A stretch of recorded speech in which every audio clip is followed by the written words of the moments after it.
Hey everybody, how's it going? Well, welcome back. Thanks for tuning in. That's our... Well, it's not that bad. Once again, it's a beautiful day outside, and my neighbor across the way here is outside with their daughter and having a beautiful sunny day. Oh yeah, the neighborhood is alive with activity. Anyways, just having a casual little puff out here and burning a 1913 D-Lite. That's right. This is my early Dietz D-Lite top lift. I haven't burned this in a while. I thought it was time to bring it back out and enjoy it out here. And I got this beautiful Dietz marked D-Lite amber globe from collector Kevin Gentile.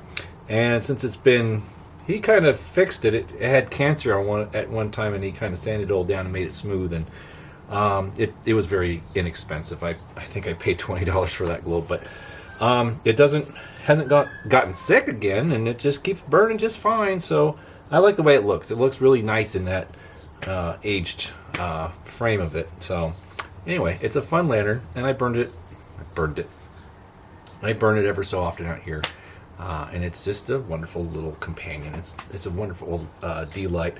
And for what it's worth, I'm not a big squat globe lantern fanatic, but this one I do really like. I had a ham top lift at one time, but for some reason I like this style better. Even though the ham is a beautiful style, it's a beautifully designed looking lantern. It's just elegant, but this one I think I like better for whatever reason. You know what I like a little better than this is the Defiance Best Ever. I've had a couple and I've sold both, but I'm waiting for just the right one. You know what I mean? Well, the first one really was kind of the right one, but subscriber and friend showed me some pictures of a Best Ever Defiance globe that he found, but he didn't have the lantern, so I offered him my lantern for the globe because the globe is so much rarer than the actual lantern. But anyway, that's a story for another day. Yeah. So what's going on? Well, I'll show you. Recently acquired this. I know. It's a high-low. What am I doing with another high-low? Gee, Rob, you're incorrigible with these high-lows, these common utility style high-low lanterns. Well, yeah, I am. I can't deny it. I do like a Dietz high-low. For whatever reason, they are attractive to me because, well, I guess it goes back to my earlier interests in lanterns. And I know I've talked a little bit about that and what sparked this interest here and there. But when I started looking for old tubulars at antique stores when I was like 9, 10 years old, these were always a little out of my price range. They were. I mean, they weren't expensive, but, you know, as a child, my price range was $5 to $10. And we're talking late 1980s.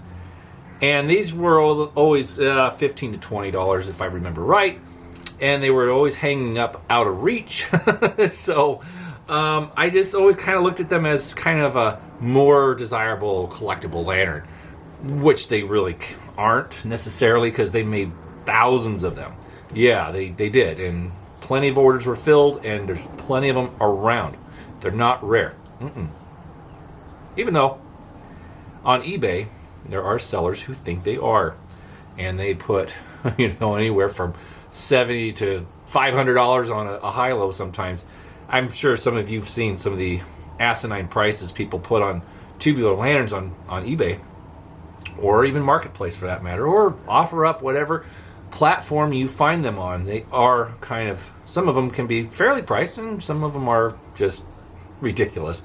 But anyways, this was on Marketplace, speaking of which, and I noticed something special about it. Well, what's that, Rob? Is it marked for utility? This one, no, it's not. However, the globe is. You see that? Can you make any of that out? You see something there, don't you? Yeah.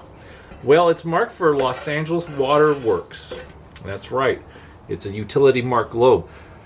And last year, I think, yeah. It was last year. I had a utility marked Embry 210 Supreme for Los Angeles Waterworks. It's at LAWW, and I sold that lantern to my car club president and great friend, good friend, Eddie, and he loved that lantern. It was painted black at some point, and it had great distress, and he fell in love with it. And he says, if you ever choose to sell it, let me know. I would be more than happy to have it. So I thought about it, and eventually he ended up with it. Right. So, but me, I didn't have a globe for it. You know, I enjoyed it. It was a cool lantern, but, you know, it's a 210. It's fairly common. But, yeah, Los Angeles Waterworks. This globe is not going to my dear friend Eddie, but because this is for a Dietz lantern. So, yeah, I'm on the search for a Dietz high-low marked LA Waterworks. And I think I have a line on one, actually. But whatever the case is, I might end up getting it. We'll see. But this thing is pretty cool, and it's definitely been used. It's definitely an old tool. Well, let's get into it. Let's see. Let's remove this globe.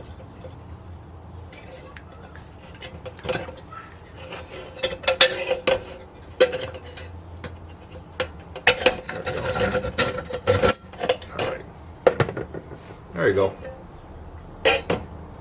So, it's pretty dirty, but I'm not going to clean it.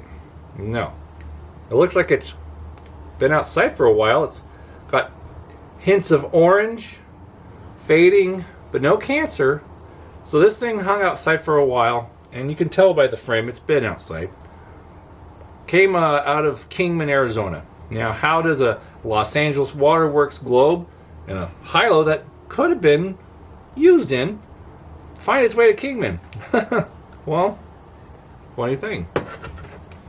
Yeah. Well, sometimes people buy these things out of state because either they collect city or utility marked lanterns in general, and they buy them if they surface on eBay or other auction sites, and they wind up out of state. Or an old timer retires from the city and had saved a couple, and then they move out of the state and they keep them. For instance, one of the ones I've had was a LA County square tank high-low, and it came out of the Midwest, I think, yeah, or Pennsylvania. But the guy that had it, he was selling it because it came out of the trunk of his 1930 Model A that he bought from California. Yeah. He had it for years. He bought the car from California, had it shipped or trailered out there, and he had the lantern for several years, and he decided to sell it. And I bought the lantern, and that's how sometimes these things move out of the state of California that are marked for California. Yeah, in fact, I did sell recently a Pasadena Waterworks water department marked lantern in my collection. I had two of them. You probably saw the video. I was going to keep both of them, but you know what? I'm not keeping multiple of the same thing. I'm going to keep one and let the other one go. So I sold one recently this weekend, and it's going to New Hampshire. So yeah, he has no connections to Pasadena, but he likes utility lanterns, so he's going to add it to his collection. Yeah.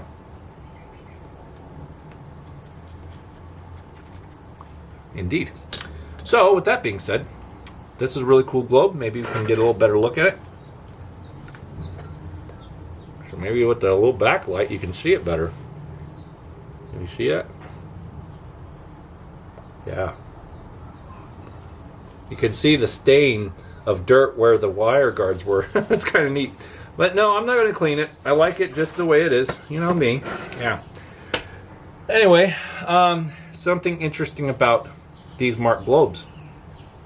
The Pasadena ones and many other embossed globes from Dietz for utilities and city utilities are, well, the template is the Blizzard globe, and they're marked Blizzard. Yes. Here, I'll show you. See that? Blizzard. Why? Well, I guess they had a use for overflow blizzard globes, and they just marked them for whatever order they had. I can't say for sure what was the reason behind using blizzard marked globes. They never came in blizzards.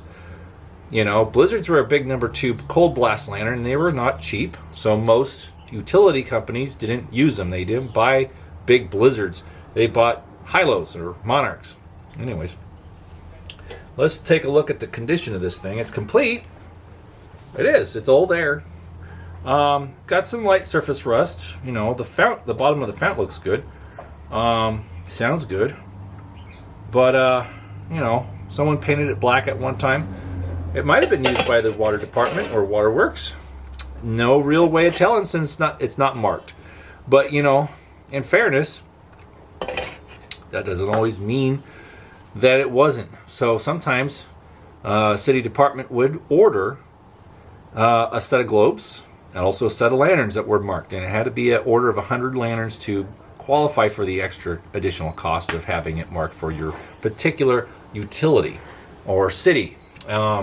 Yeah, but sometimes if they needed more lanterns than they had on hand, they would just order a batch, a dozen or two of Hilos, and then they would just put a marked globe in it if they had them on hand and send them out for a job. And as long as the globe was marked, they were marked. They were identified as being with that department. It's true. So, that being said, it's possible that globe was put into this lantern for use with the water department, but I can't confirm that. I can't deny it either. So, you know, it's pretty neat regardless, right? I think so. Anyway, like I said, I do have a potential frame for that globe, which is marked Los Angeles Waterworks. So that's cool. And I'll probably be getting that in the next couple of weeks. But whatever. This thing is pretty solid. It's very solid. And I probably will be offering it at some point in time. Now the manufacturer date code is right up here. Maybe you can see it. Maybe you can make it out. It's under a little bit of black paint. But I did look at it closely with my zoom on my camera. And it says S for Syracuse, 6 for June, 27. No, is it 27 or 28? Hold on a second. Let's find out.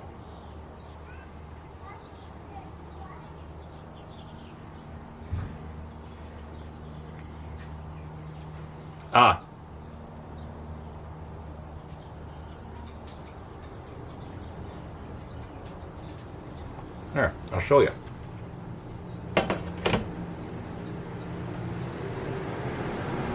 Come on now. There you go. Check it out. Yep. There's the proof. So,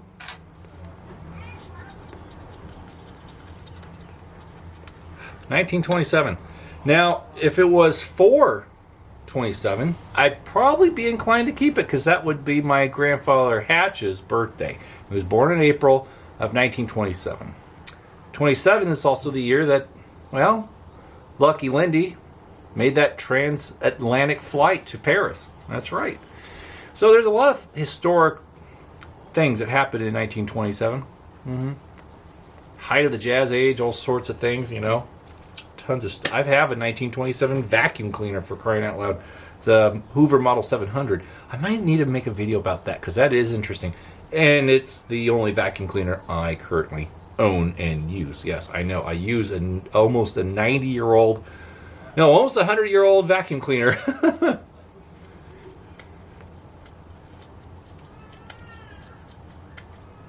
Gee, Rob, you're sure committed to this vintage stuff, aren't you? Don't you think a new vacuum cleaner would work better? No. In fact, the 1927 does a really good job, and they made a quality machine back in those days. And I can still manage to have it repaired if needs be. There's enough parts out there that you know, most appliance repair shops, mostly sewing machine shops out there that repair vacuums as well. can maintenance and rebuild the motor of these old cleaners still. Anyways, there's also a lot of collectors groups for antique cleaners and whatnot. But anyways, let's not get too departed on our topic here with things that suck. Sorry, couldn't resist. But anyway, this old high-low is fun. Let's see. Let's take it apart, shall we? Shall we? Let's see. Wait, maybe this side. There we go.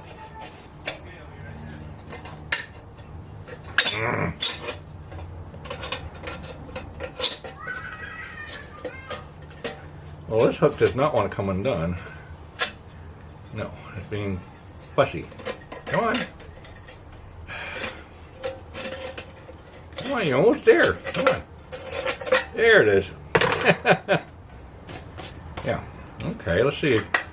Take the cone. Cone can pop off. There it is. Oh. Little wick there. We got a wick. But it looks like the burner's kind of stuck in there. Yeah, it is. Yeah, it's not going anywhere.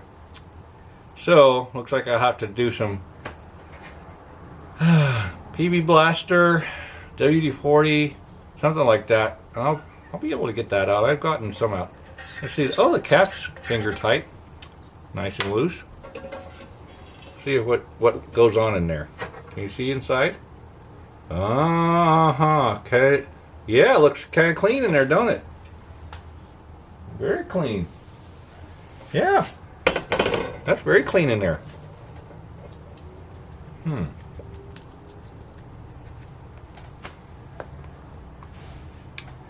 does give me an idea. Kind of does. I wonder if it will work just as it is. I don't know how long that wick is. Maybe there's enough to wick up some kerosene. Maybe we could try that out right now. Are you game? Why not, huh? Why not? Let's get the, while it's all apart, let's test it out. I got a little kerosene in here. Not a whole lot, but just a bit. First, let's get to a little leak test.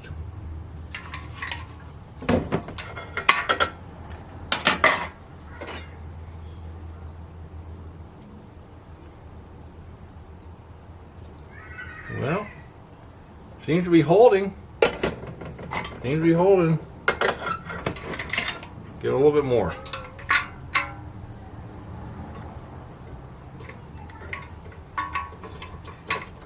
Almost out. There we go. I'm gonna have to buy some more. How about that? I'm all out of kerosene. Anyway, that's it. Let that soak up a little bit. Put the cap back on. And oh, some junk in there. And some debris. Old cobwebs. You know, the cone inside is kind of dirty. That should be a big deal. No.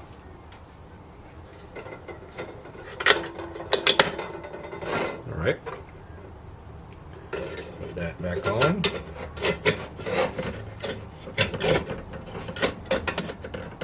All right. Now, I could put that globe back in it, but I don't think I want to. I don't think I want to. No. Why? Well, because it could cancer. And I don't want to do that yet. I will test it, but let's not do that now. Let's put it, it's a regular Dietz fits all. Okay. Lock knob. Period correct. There you go. All right. So, we technically have a lantern ready to go.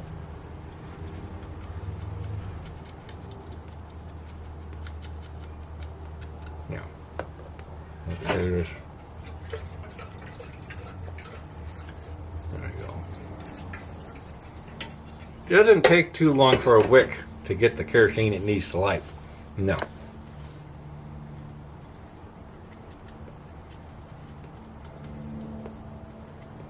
You ever, getting out of the bath, you drop your bath towel and it lands in the tub, gets wet pretty quick. Like that. Anyways, wick is the same thing. It's just a cotton braided thing. It's not going to be too resistant to water or liquid for that matter. But a good minute, you're good. Yeah, a good 60 seconds. Nothing too long. I've heard of some guys leaving their wicks overnight to soak up, and highly unnecessary. No. You can definitely have a wick ready to rock in under a minute. Give or take. All right. Where's your matches, Rob? I know. I have no matches out here with me. I know, it's kind of crazy. I know, but I have a lighter. Do I have matches?